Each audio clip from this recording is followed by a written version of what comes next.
1986, just 3 years after the Second Civil War broke out in Sudan, Daniel was about 6. He began what would be a 3-year journey by foot to safety. But the Islamic North was pressing in on the primarily Christian South Sudan to institute Sharia law. They went full out into a military force, and at the time, Daniel lived with his family in a farming village, basically. They're cattle farmers, right? Yes.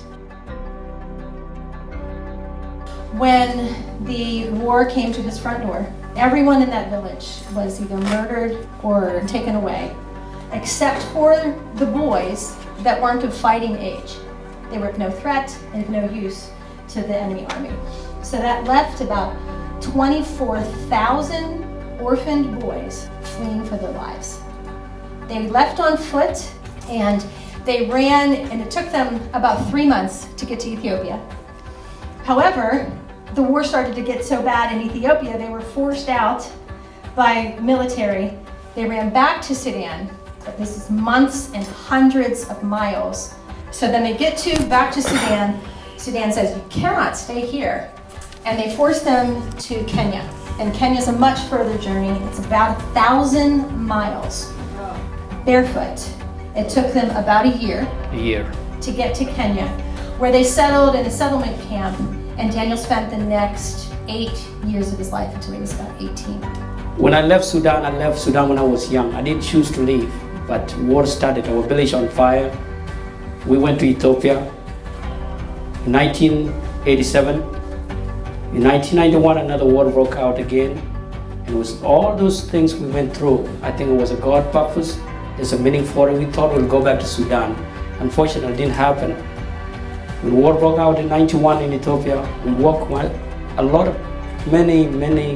it was too long for a year to walk from Ethiopia to Kenya. We arrived in 92 and we left Ethiopia in 1991.